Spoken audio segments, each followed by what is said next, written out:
So welcome guys. आज हम next topic पढ़ेंगे हर्षमोहन का। We are on page number 2 and the topic is evolution of pathology. So जो evolution of pathology है, मतलब पैथोलॉजी एक अलग ब्रांच बनी है मेडिकल सिस्टम में। तो ये ब्रांच का जो इवोल्यूशन है, जो डेवलपमेंट है, वो किसी एक ही दिन में ये प्रोसेस जो है वो पूरा नहीं हुआ।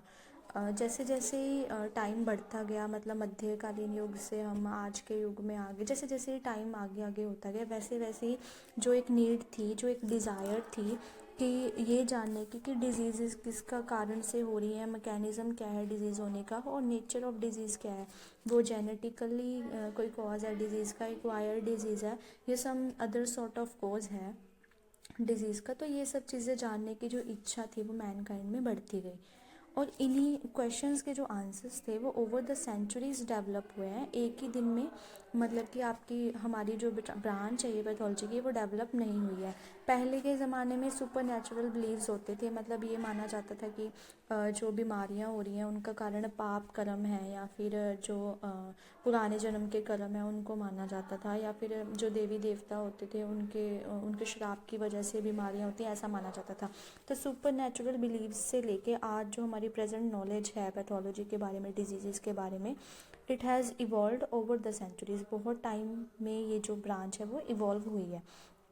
पैथोलॉजी को जो ब्रांच है इसको आप सेपरेट भी नहीं कर सकते हो other multiple disciplines of medicine से, क्योंकि इसका डायरेक्ट इंटरेक्शन है, मतलब मिडवे में आता है। कोई भी आप ब्रांच लोगे, जैसे पीडिया लोगे, मेडिसिन लोगे, डायग्नोसिस सबका मेन स्ट्रीम है। अनटिल एंड अनलेस हमें प्रॉपर डायग्नोसिस पता नहीं होगा, we are not able to give proper treatment, और जो काइंड ऑफ ट्रीटमेंट पेशेंट को चाहिए।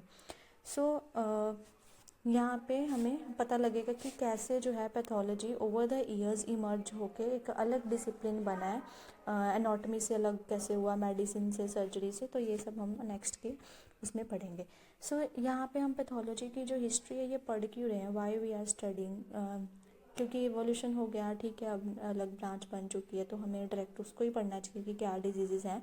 यहाँ पे जो हिस्ट्री बताई गई है ये एक इंटरेस्ट जनरेट करने के लिए बताई गई है कि जो भी आगे वुड बी डॉक्टर्स हैं या जो एक बिगिनर हैं पैथोलॉजी में, उनको पता लगे कि जो ये कलरफुल ब्रांच इमर्ज होके आई है इसका मतलब बैकग्राउंड क्या रहा है, क्या क्या कॉन्ट्रीब्यूशंस किस किस साइंटिस्ट ने दिए हैं, फिर आगे जाके उसी कॉन्ट्रीब्यूशन से कैसे हेल्प मिली। जैसे कि सेलुलर पैथोलॉजी कैसे इवॉल्व हुई है, हिस्टोपैथोलॉजी कैसे हुई है, माइक्रोबायोलॉजी कैसे हुई है। तो ये सब चीज़ें इन चीज़ों में एक इंटरेस्ट जनरेट करने के लिए यहाँ पे ब्रीफ हिस्ट्री जो है वो बताई गई है।